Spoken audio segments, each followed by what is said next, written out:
we are saved by grace alone, through faith alone, in Christ alone, according to the scripture alone, for the glory of God alone. E lusi la le mele pe fa pe ki ko e wa ye fa pe ai wa ke le yo si fa fa la ko nga ka ko ye ko yo ko a ya lo fu mo lusi se fa na mai la ska o le lof tu no le gift au le faith le me pe ta tu but I can kilo fa le ya o le lof tu fa kasi mal le fa tu o me a lo fa mai ya na au mai le tu e ta tu.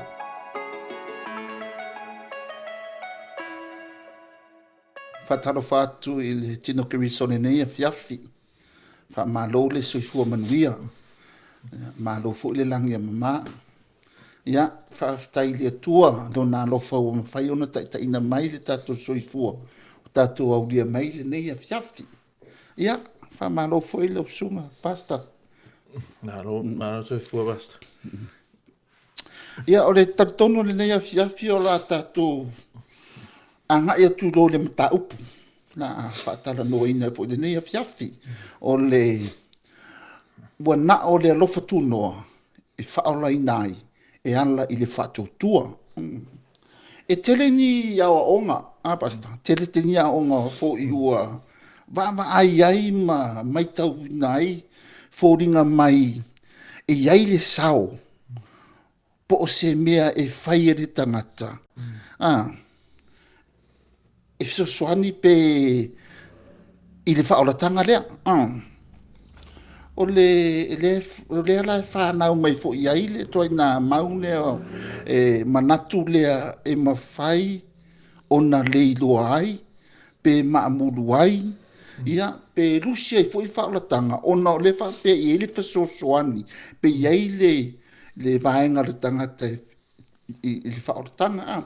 Mawhai ona e wha pula le mai ma fa mala malama ona o te vatu le mataupu le faisina te leo le mataupu le ma fa ona tu e fa pula leile tu langa lea fa mala malama leile le vaenga le o le lof Tunoa fa Faaolaina ai e ala i fa tu Tamo sil pasta te ngona le ano moni mala winga lau fa fesili ona o le tulanga le pe o le pela volta to autu le neita nefia fia ele wana o le Alofa Tunoa e Faaolaina i ala i le whaatuatua.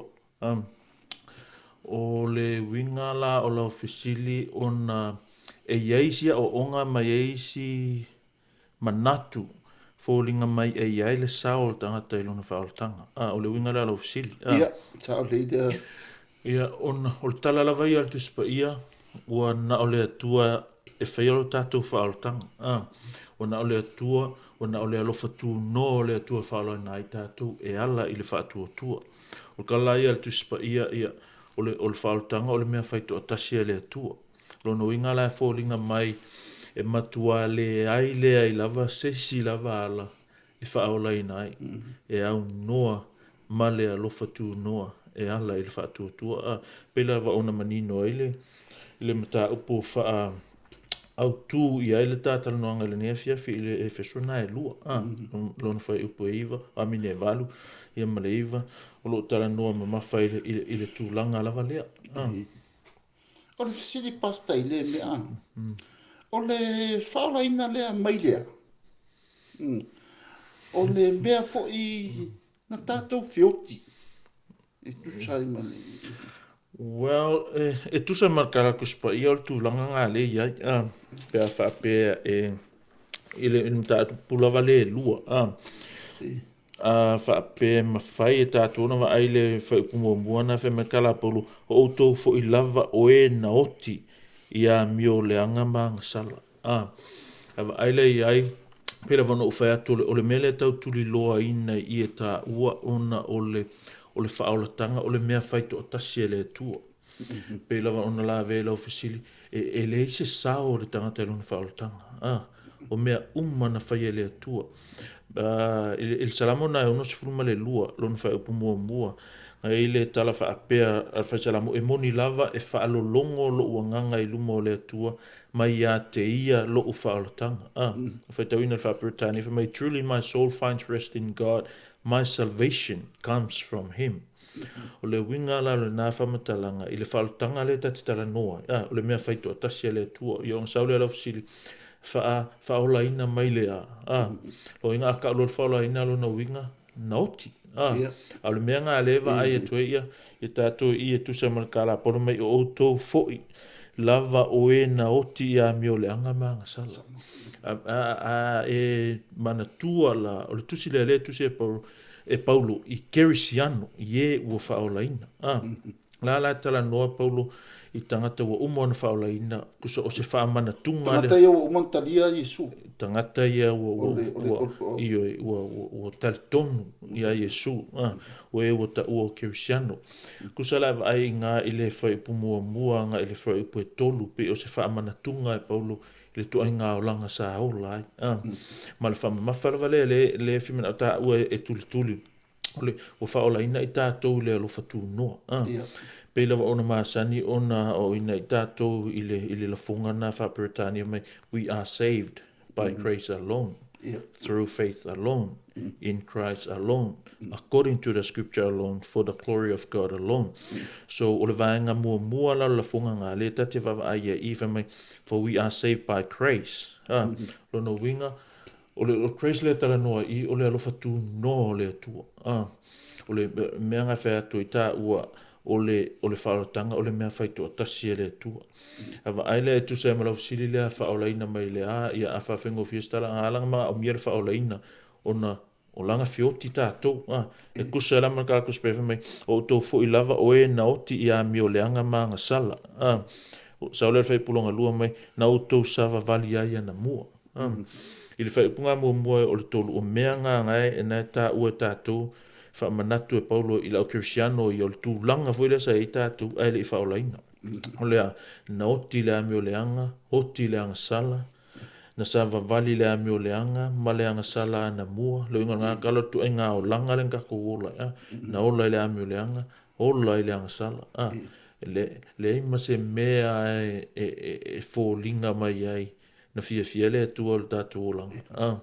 Ia, whaupu e tolu, na no nofo e tu ina nau o le tino. Le upunga no nofo kusa ua dwell lai tātou, tu so le tātou mō langalanga, o tātou fia whai māsani, o se mea ukako le fio ese mai ai. Suma liu ma ngai e le ola.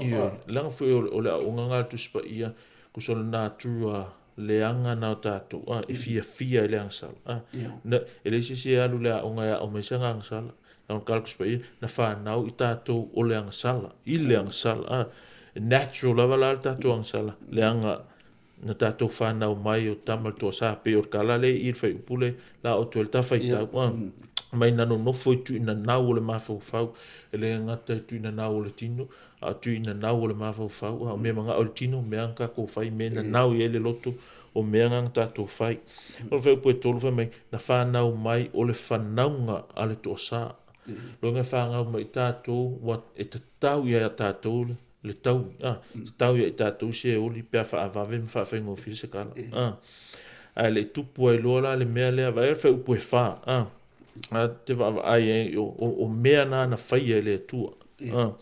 Peila o le, whai mei e whai upu e wha, a o lea tua.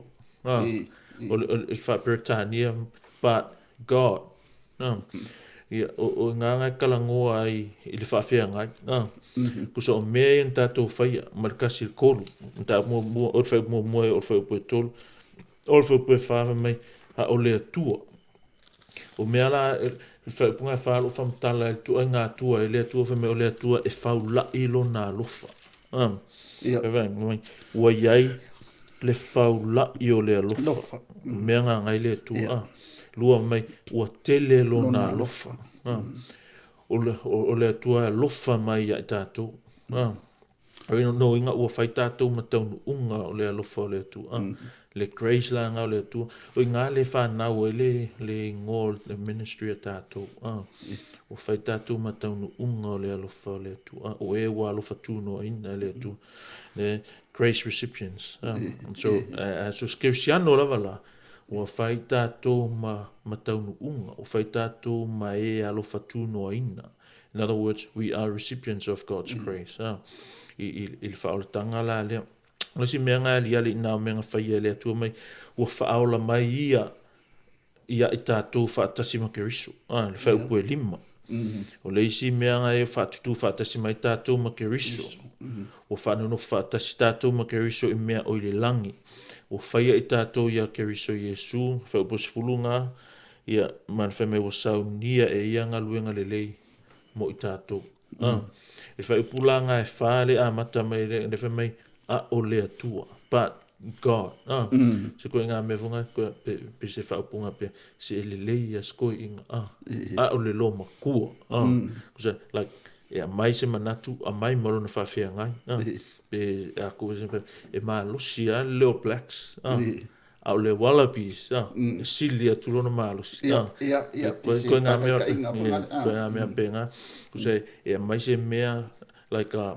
comparison pe se o le contrast le mela mai meranga fe mai o le atua molonga la o mai le leanga mal tulanga leanga fai nga i tatu ai o mal fai upe fa mai kala paulo o le atua e a le atua ia mo mai fa la ilo na lo o le upu ma lia i la ova ai i le word study sa fai le upu na faula e sa mai le upu a fa pa langi o le wealth po le abounding with po le reach ta mau a inga po le mau o ku se folinga mai o le atua o le atua e mau o le alofa ta mau a inga le alofa atu se situ e le motiva le alofa tu sa mala winga kala like God is plentifully supplied overabounding without measure.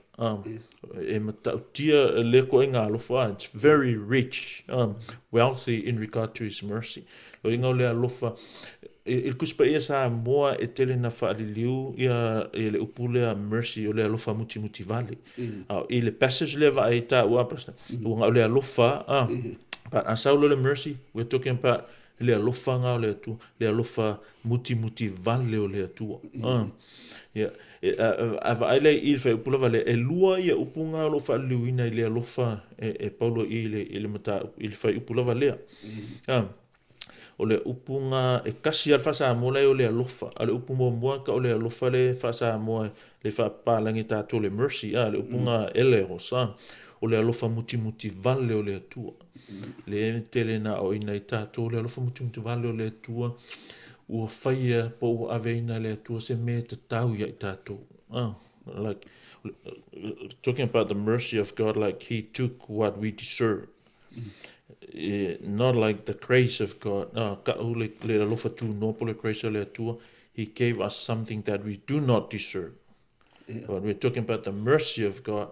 God took something that we deserve. For example, o le sātauru. O le alofa la ngā muti vale ngā o le atua kusa o le o whaia e le atua le mea sa te tauna whaia i tātou. O le wingana lo sonoanga o le maliu le o Yesu. Yes, o maliu le Yesu. E le se mea tauna maliu Yesu. Ie, o ka koua kong whio. Le mercy la na. Le wingana ngā o le tala le alofa muti vale o le atua. Pe le sau fo i le loma le mai view God's mercy. Ia. Kusa la le wingara ngar kala Paulo may view God's mercy kusa o mea umalave fai after that farango lango ko nga view e ke view ai le God's mercy a e lo mala malama ile te leo le alofa muti vale le tua na sawa Yesu e maliu ingala e driving ata to e tapua ile tua le tapua e malo i loa le mercy le alofa le maliu ne mena e teltonu ele ska ka e tapua ile tua e le iloa le tua e ala ka pua ile tua onga ua iloa le tua e kaulanga iloa le mercy tapua ila ia wa arego ele ka pua ele fika fodinga mai ele fika pua e fai ko a ka pua ele sei loa ai loa le mercy le tano le maliu le Yesu e ta po isa roto fo wala la pe o se singa nga fe me the view of God's mercy yes kusela e farango lango ta po inga ilo o le alofa muti vale le tu kusa e pe falling ma family tu I would rather die. I would rather be mocked. Pe sila kule tua le tauleanga ina o ina ia lave ina i tātou sila tuia Yesu le sau e oti. Ai aunga i oki kāku pe ka wha pe ngasi wha atatanga wha merola i leo polo i ngai alu ma wha mai in view of God's mercy i lo ke leo pra wha sa muanga but i lo le lei ma lo malama le lei i le alofa muti vale le muti vale le tu langa Yesu ya ti oe sa kaunga oki oe o le oki oe o oki Yesu o lo i lo ala su ya inganga o ngai drivinga ngai tu le ia oe e tapuai i le tua ia o mea la na fai le tua vai le ti upunga le upulava nga lo fai upulava lea e fa pasta mai the love of God po le lo fo le tua o ese foi le upunga ia le tele masangi tato le akape lavo le tua le alofa fa le tua o lo fam Talanoa le upu tele po le polus means splendors great abundant o le alofa o matua tele one wa o matua tele na wa le alofa le tua il fa upulava nga fa me a o le tua ua iai le faula i o le alofa muti vale nga po le mercy ona o lona lava alofa tele na ia alofa mai ia i tātou o le alofa na o le tua o mawae ua tele na ua tele o le mawha atusalia le whanga mai lona alofa muti vale lea kai ia i le alofa lea ua leo le tau i le alofa o tele lo le tua le upunga i le kalatia mai tātou ola pe i le tātou ola pe i tele i le alofa ola pe le angsala i tele i le alofa Tunoa o le tua e le whaupunga whapena i tono e fōringa mai o le ale ato ina malama e mai i tono ina le pe mai Whamekara polo tātou te saunga anga sala pe e whawau e pe e on tātou anga sala ina ia tupo e pe le alofa Tunoa o koe ngā whisilinga ka o rhetorical questions e whisilia laua i lo le tali o le kali o ngā whisili o le le ai e alanga whaonga anga sala onga e kele o māmalama le alofa Tunoa le tua ma le kaunga kongi le tua wapi o mea ngai anga i toele tatum tāpulava lea i le tūlanga i le whaoltanga le mea na whai tō tase le tua wai e iai le si mata opuse sili whai mai e mawhai ona le iloa le whaoltanga e ala ona le iloa le whaoltanga o la vanga e kalkungu le taltununga na le whai mai ei lono winga la a Faaolaina kāku e pule ala le tangata le whaingoronga ola wai le iloa le whaoltanga kon ko e ngā winga ngā tu ngā langona ngā le fusili le apaulu o kali le rhetorical question ngā apaulu pe whaawau pe onga ngā sala ina ua umon Faaolaina o kali e le ai ase alanga e tele ua Faaolaina oe ua ailoa le mea tau ona whai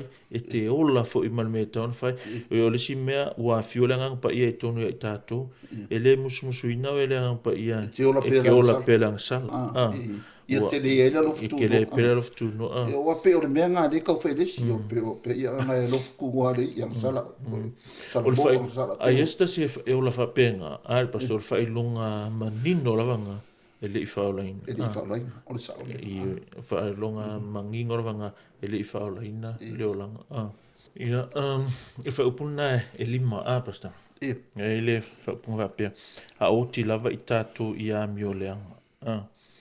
Wana whaaola mai i tātou whaatasi ma kerisu. O le whaaola mai i tātou whaatasi ma kerisu. O tātou la, e alanga whaaola o ngā langa o ti tātou. Kusa e tusa e marangana tusa pa e fōlinga mai a kanga o koe whaapun mera o le mea moni na le aiseola i tātou. Ngā whioti tātou e tusa e marwhai pule e lima. O tātou whioti e la e iese mea na whaia e le atua. O le mea mua i ngā e matawina ngā whaia e le atua lea na ia whaaola mai i tātou. Faaolaina i tātou. Peila o le romanga e lima whaupu e valunga e le whaupunga polo whape a ua whaali tino wina mai e le atua. Lona lava alofa ia te i tātou ina ua maliu keriso masuio i tātou a o tātou wanga salapea. Longo inga, e whoringa me koe ngā mionga, ka ke ia ka kong sa la ai o ki su mo tatu pe atu sai mal kala tuspa ia wana faaula mai ia i tatu ua faaula mai le tua ia i tatu o le upunga ia he made us alive with Christ he made us alive ile crime of me it's aorist active vindictive pe mamalama tangata pe le ai third person singular means o le mea moni paraphrase o le mea moni ua uma ona faaolaina tatou o le atua na ia faaolaina tatou e le toe mawhai e se isi lava mea ona toe fasiotia tatou pe toe ave se ina o tatou faaoltanga e le toe mawhai e se mea po se tasi ona toe ave se ina le faaolaina o tatou le wina wakala o le oti le tano i tau o le spiritual o le oti faaleanga e le se physical not a physical death o le mea la le patino a le tua mea nga fai uma le tua a toe matawina le mea mai o le upunga whapalangi mai he made us alive kusa ua nga oki ka ko there's no ele se meta o se faaola pe fa pe ola e ola nga lang faaola unga oti nga lang made alive unga naoti au ai la fa le action o le faaola o le tu he made us alive. Think of this mafo fau ile mera fe merka kuspa ia naoti tatu ile ami o leanga malanga sala longo winga in order to believe in God, God has to revive us. God has to save us. God has to make us alive. Pero kala le wa ele feska ka oki unga ele feska ka oki fa fenga kong la oki fa fenga na fa tua la oki le winga ngar kala fe upule o fa mai o le mea lofa fo e fo ina mai ele atu longo inga pela fe upule lima fe mai he made us alive na peve te fe tau fe mai wana faaola mai ya itato fa atasima keriso mai o le alofa tunoa ua faaola ina itato o le alofa pea fe upu faren kava ia o le alofa lavaranga o le atu o le maua e o le tele na ua o le oa o le alofa le o le atu o mawhai ona whaolaina i tātou whamelai o whaola ma he made us alive with Christ ona winga o le mea moni na e tu sai male ngana na tu se whenga fo o le that's the truth, that's history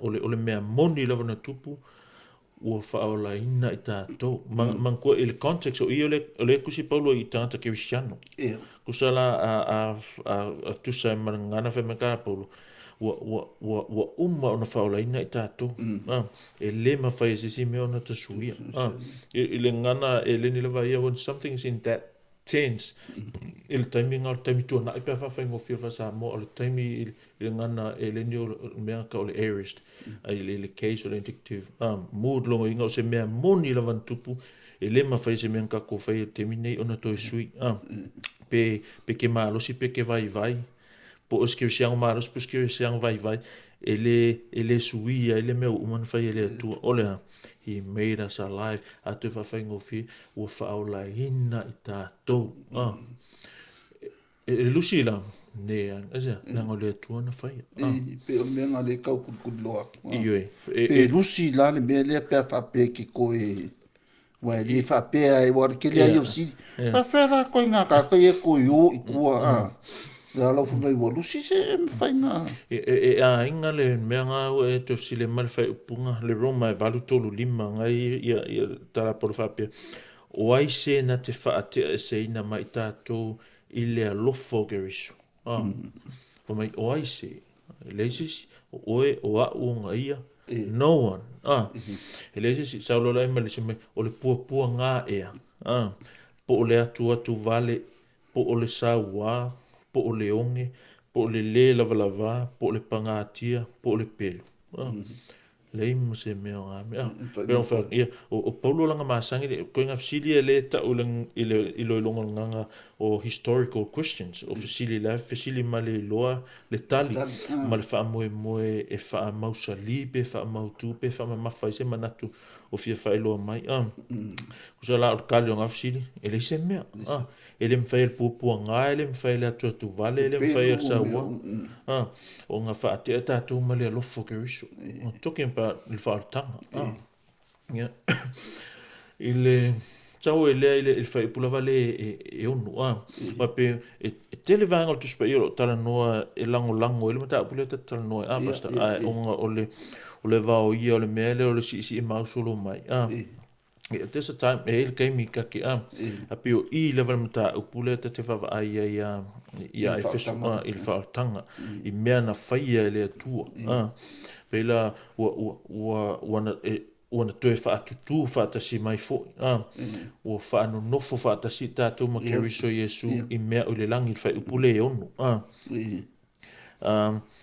ile cross reference la kua e au nā le Roma e ono tolu ile 5 whai mai tau te leiloa e au I tātou nei uma na baptisoina ia keriso Yesu mero lai na baptisoina I tātou ilona maliu o le nei ua te tanu whaatasi tātou mai ia il baptisonga ilona maliu ina ia tātou sāva vali I le ola toe fuata ina pei ona toe whaatu ina mai o keriso na ie uoti I le mana o le tamā a wa a whai wa whaatasia I tātou le whaatusa ilona maliu ia le whaapunga mai e whaapea foi I tātou ilona toe tu il fai upula le ono ile mtapo e lua Efeso ka ki le pasta e lua mea nga tupu ina lua mea nga fai ele tu nga me mua faatutu faatasi mai tātou makeriso lua faanu nofo faatasi tātou makeriso me mua me faatutu faatasi I longo inga le winga ngal baptisonga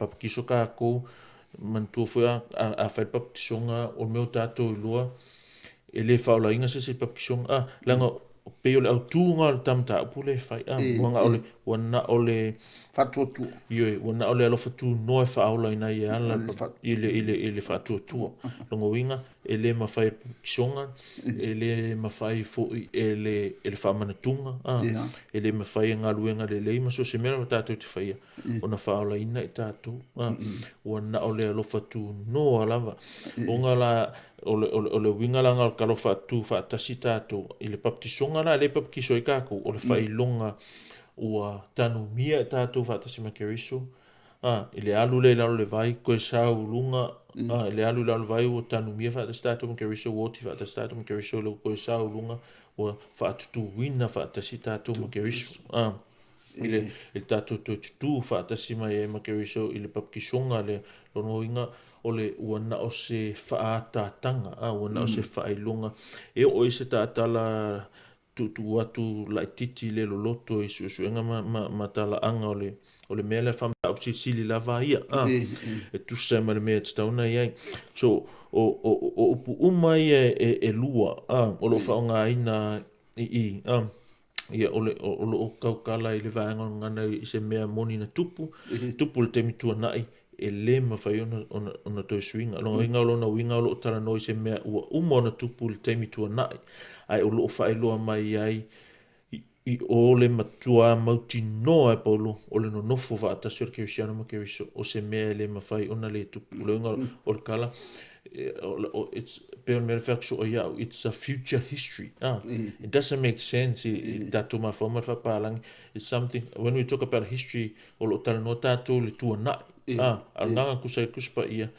there is something ile lumanga there's something we can call a future history means something ele tupu but it's already fixed o le ngor kala wa le ka ke ngei a me kala paulo o tatou ua no nofu fata sima ke riso ile fa ale lang longo winga la ka ke ngei a la ua umanga nga fix le me ai tatou iyo ele ma fai fo ela se me o nga suia le na me moni longo winga la fa ngai paulo il tens le o le temi tua nai lo inga ka mai nga le matua I mauti noa paulo le ma fai se mea o nga toe vauia pe koloa pe pe suia le mea moni o tātou e le ngata ua uman whatutu whatasima ke riso.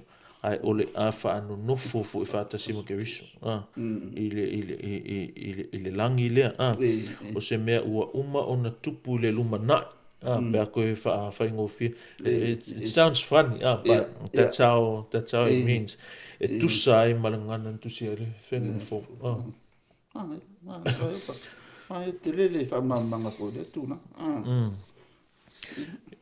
Ia, o ngā o lea i le whai upu e fitu. Making our way to i le whai upu le kelenge i le vevesi i le li o lawa i a Kirisiano. I le whai upu ngā matua Italia i le mea lea ua na o le Alofa Tunoa e Faaolaina ai. O peila wa o sili la matanga o ngā iei nisi o whaapea. Peila o le si a o ngā o whaalongo i le si apostolo ngā whai mai o le baptisonga i le sua whakeriso mo le whaamangaloina o angsala. Ia, a ka o lor whaamangaloina o angsala. O lo tātou talanoa ngā i le whaolatanga. E leise baptisonga e maangaloina o angsala.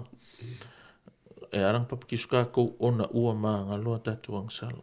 E le papakiso kākou ina ia maangaloa tātou angsala. A tātulituli pele mele anga e atu e whai upunga e fitu mai ina ia whaalia. Maka mara whai upu e ono le whai tau mai wana toe whaatutu whaatasi mai fo ima whaanonofo whaatasi tātou ma keriso Iesu i mea oile langi. Mera le whai upu e fitu. Ina ia whaalia e tupulanga atali i le sili ese. Le whaula i o lona alofa mai Iesu.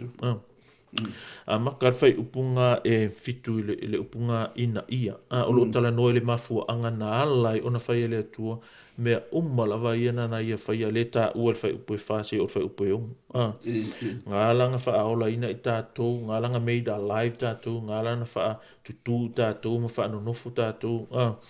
O le mafua anga lea, o le upunga ina ia po in order to, the purpose, the reason, mai ina ia wha pēnā ona wha aalia, o le mafua anga la ina ia wha aalia, to show for himself, o le winga ngā le, iyo e. Vaila ile lua Korinitos fulua iva ngai upu whapea ona whapea mai ai lea o ia te o lo nei Alofa Tunoa e lava lea Efeso Fonoti atu oe awa o le vai e wha atua i nai lo umana o lea ua tele ai lava lo fia i le mitamita i mea ua o vai ai ina ia tu mau i o ulunga le mana o Keriso. Kusalawe mai kala a Paulo. O le mea le ngā lainga whai e le atua mea ina ia whaalia i tupulanga a muli. Kei mingi o kako i ai. Mai lau te minase o man te minei le sili ese o le whaula i o lona Alofa Tunoa.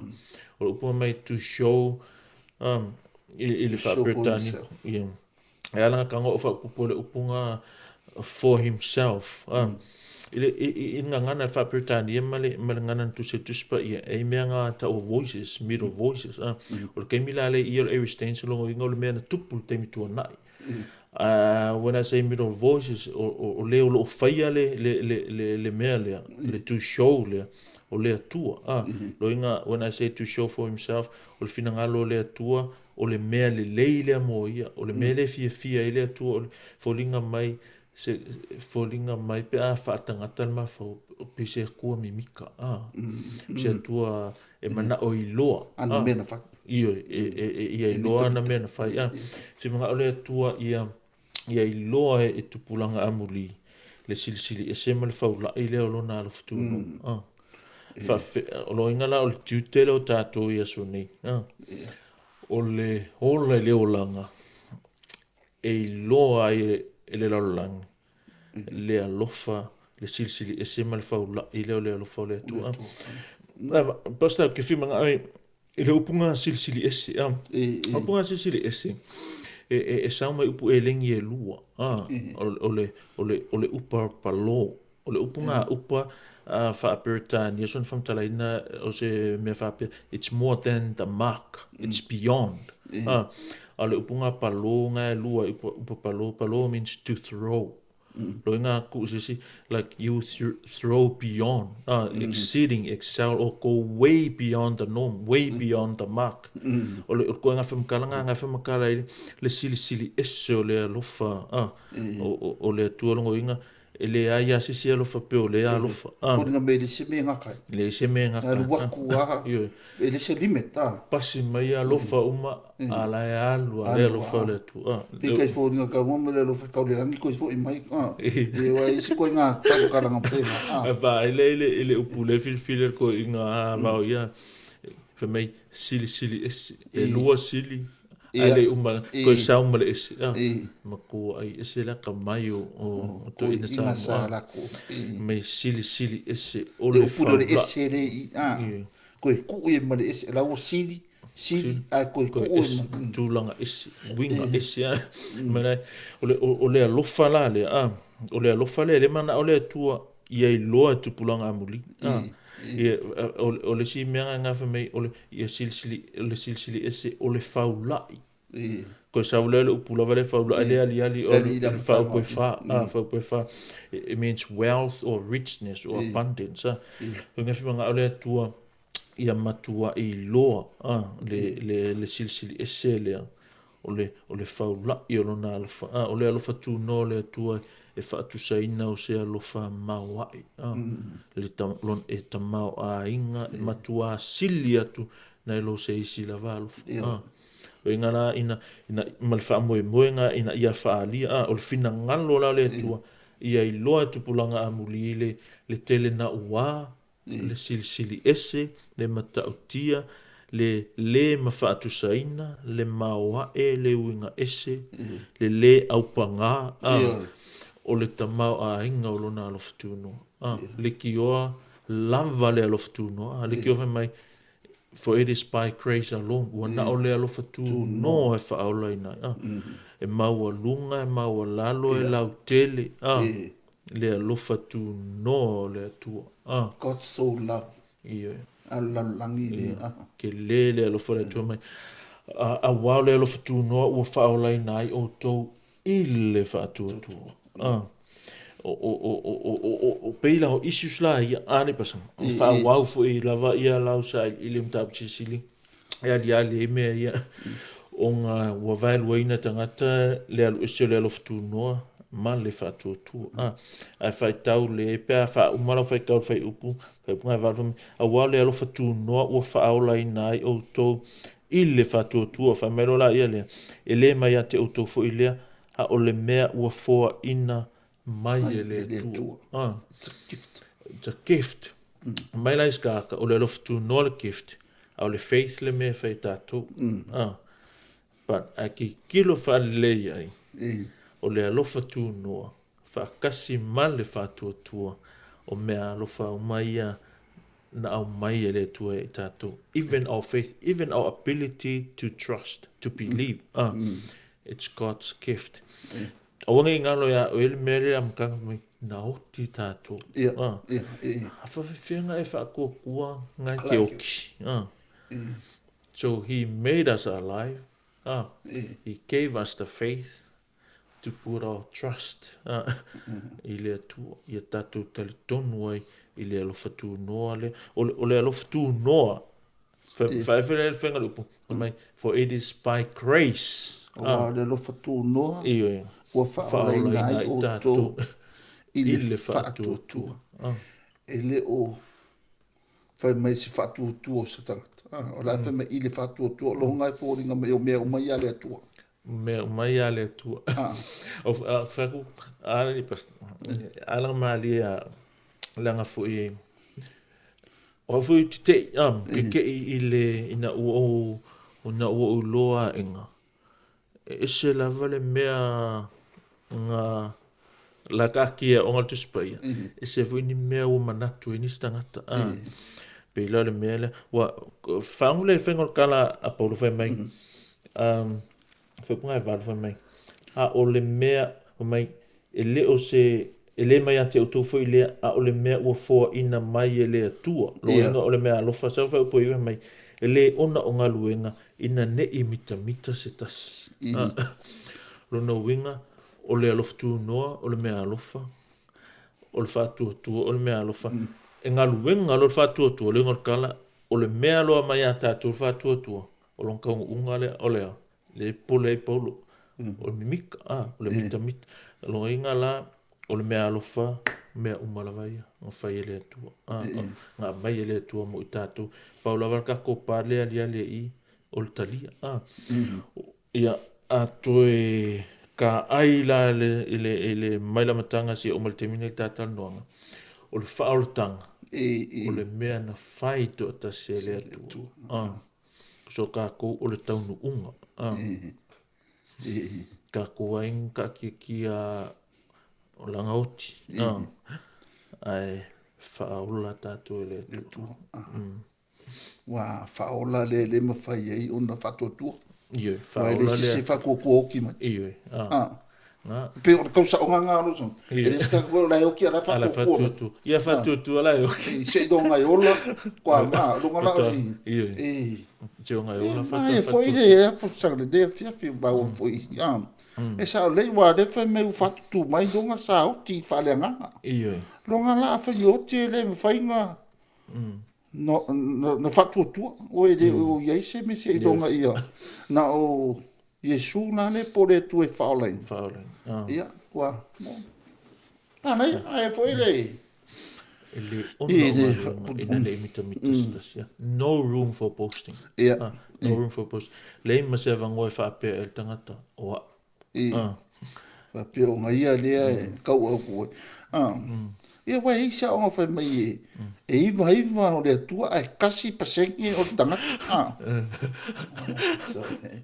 Ia hoke o e temi o te alua i nungo me ia e whaia mo ti peita la wori a theologic. Po ngā theologic. Ia o wharongo e me iwa e kasi. A le pei fōringa mai le mea e. Se lau pasengi a o lea tua. I se whao pe pasta si. No posting for, no room for posting. Le se vango mika i se si. Wa ngā luenga roe mea, i roenga, o mika lo.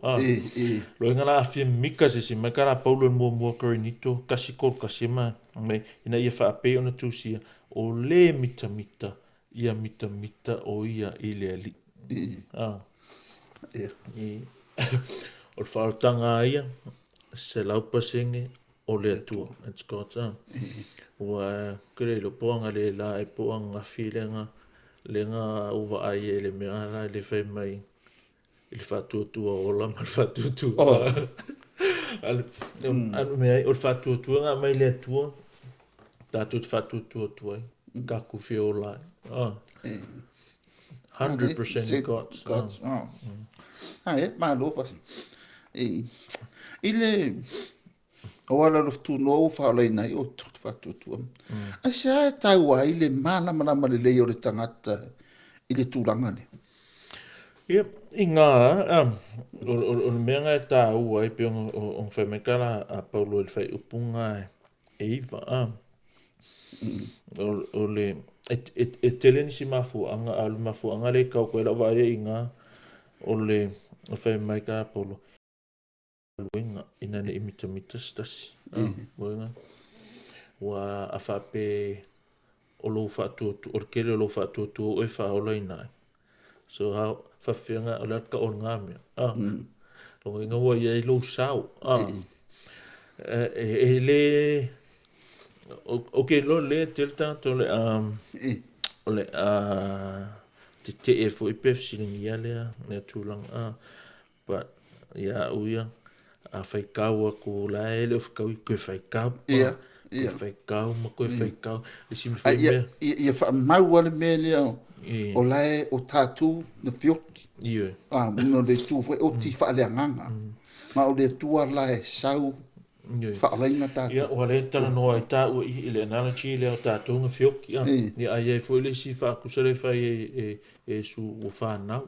So that's another whole thing to talk about. Whanau ina i tātou. Ele mwheskaka whangau i a lava. Whapei lava le issue le ele mwheskaka o ngā ola anga ia. Kaunga sausi si e whaola oi. Nga tupu mai lola ia leo mea umani. Ia okay pasta e la vai nga do fesi nga umur ta por karamele nei po. Ia ai mai tau ina nga e fai asi nga tahu o na ta upu fo. Yeah. Nga lo fisi muli muli a le to fi fai tu ai le i fa mo nda ta fa mo mo le nei fi fi. I mo o le i mo le la so titilo i ya ko pole al. Ta upu lua. Le fai su fa ma su fitu. O i le tele na mai le mau fo ina le e pei fōringa e leo le whatua tua. Nai ngai le ia kopo e lua. Su wha su fitu mai. Ia kopo e lua su wha. O soe se ale au ngā pia whai mai stasiwe ia te ia le whatua tua. Ale ia te ia ngā luenga e mawhai ia le whatua tua o na whaola ia te ia. Ma le sifuru fiku. Whapia fo il whatua tua pia whai le ini ngā luenga. E mate lava ia ina ua na o ia. Kusolo inga kala aia kopo whai mai a le isenga luenga e o til whatua tua mate. A le kala ka whai kawa nge a polo whai mai ua na ole alofa Tunoa e Faaolaina i le whatua tua. Ia a whai kau kua ia polo mai whai kau ia kopo fōlinga mai e te lese se fete nai ai le se fete nai kusa le ale mera manga oi polo man mera ma foi polo man mera ma fo fa wa ia kopo e fai tau fu la church history ke minga oi polo oi Jerusalem mai ave langa mka upsi sil ma ave ele ma se singa ke me fa pe a me o fa tu manga luenga ai ole menga kupu fail tala a Jakopo nga o upunga fa nga polo o ye Jakopo nga luenga o fa tu ele luenga yoti upu fa nga ne fa nga polo i le Efeso lu fa upu i fa mai le o nga luenga same word the Greek word is irken means work ole nga lui ole context la o Jakopo la tusi i tangata ua Faaolaina. Ai le ola tu samala tu Faaolaina. Me karapolo. O ia Jakopo. Kusa kama paraphrase. Ko whai meu kou Faaolaina. Ai le aini ni ngā luenga. A koe whawhai ngō kusa la kalangoa Jakopo i fua o le Faaoltanga. Fruits of your salvation. I ngā luenga i le lei. Charitable deeds. Dai ko le alofa tangata matitiva wa whai kau kuse Jakopo mea ngā lai ai. Alofa i fine wote ala tau tane. Alofa tangata matitiva. O ngā luenga le talanoa ai polo. Even though ole upu e lengi lava kasi, the word Erkin, ia aolo o kalangoa i ngā luenga o le conditional whaotanga. Lo inga ole winga kara polo i oi. E ke le whaolainga i le tausinga o le tūlafono. Kusa o ngā luenga o le tūlafono la kalangoa i polo. O ngā luenga le kalangoa i Jakopo. O ngā luenga le lei. Kusa la fōringa mai o le results le kalangoa i Jakopo. O le condition le kalangoa i polo. Kusa la e wila vo kersiano Efeso la tu se polo tangata umang whaolainga. Ale akimena polo whai mai. E le toi mana o mia au tō ona tausil tūlafono ina ia Faaolaina ai. Wa na o le whaatua lava. O ngā ole alofa Tunoa lava. Faaolaina au tō e ala le whaatua. E le se ngā luenga whaupopo e mea whai mai polo. E le ona o ngā luenga ne imita stasi. Ai o mai a Jakopo, me kara Jakopo. Okay, wo ko Faaolaina. E le Faaolaina au tō i ni ngā luenga. O le whaatua fo i pero kala polo. Ale mea la le oki. E le ingi fua o le whaoltanga. Pea ko ngā mewunga Faaolaina ai le alofa. Faaolaina ai u. Faaolaina ai le ola whapa i aina. E le lifestyle of salvation i ngā le mena. E le ai se mea o vai. Iwa peo o i ne kawanga i mai e le mea o le. E le se mea o whainga. E le se mea o kaua i le tusile Jakopo se mea whapenga. Jakopo mai ia e Efeso.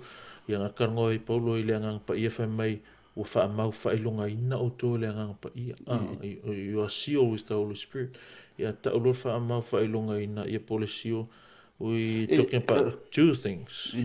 Ole ownership ma le security sio se mea ele mfai skasi a onga koe kakala pe ave isi se vangala varka kaianga le sio le authority e anga sio ia le sio le ngapa ia le sio le atua longo inga pela le atua nga Faaolaina i tatu ele mfai a se si onga vese inga fa ko sala e wala mele wale ali mele tango fo le fiafi ele lost salvation mai le fite na ifo i meye lua le tuse ya kopo ma le fa punga paulo le fai i le kalsio Efeso pe la o se tas pe me me fite na ya e le contradict le mele ya pe fone sa no tuse ma o ngal tatu e kalsio e contradict le mele tuse pa ia o le la valo faita le tua ia e tonu ama sa uma me tusima mana vainga le tua ai fete na i lo longa i lo lava le susu enga ma le faita watile ma ko tipo to tonu pe sa ole tu sai ma onga fo tato e fate fete na i lo no inga ngai na mo mier koe pa vai atili ole me ia mai ta wina tatu ele o fasa mo ku se ka ku spa silanga ele o fa pa lang fo ia o fering fo ai ia ole anga eleni ia feng tuai le peru ia malalo mai ka ia wa iskim va que va pe si o elengi ale me ia tatu mali o mga elengi de be ale do nga ia sa tu si ai wa ia pa so fa e fai ole le anga ole ngang ia al nganga sa mo vele ku spa ia pe o fai si leva fo ole ma sangi ma ko ku pulanga fo ia pela e nga ia fai am kango le nganga ku spa ia pe nga ka mo singa fa maram la manga mangingo fo nga ma sa ole menga le context ole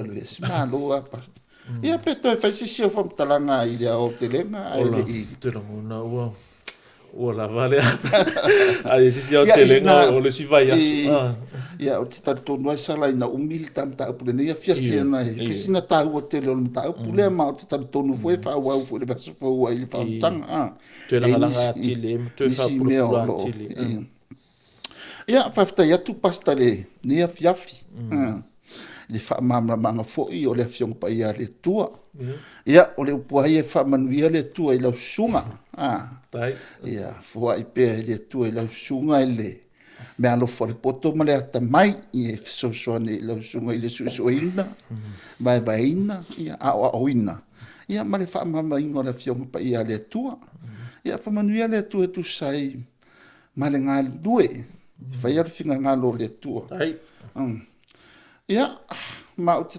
tonu ia ole fai uma foi le ole fa moe ia po le potala melenei fiafi ia va ai like mani ka subscribe te ia fa no fie mo ele toi mo mai foi el fa tanga Talanoa le Uso i le vai aso fo ia ai fa pinei ia tauia ina Alofa le tua tai se sta tu ola le vai aso fo ta tu felo ia i le Alofa le tua so fo no, delete.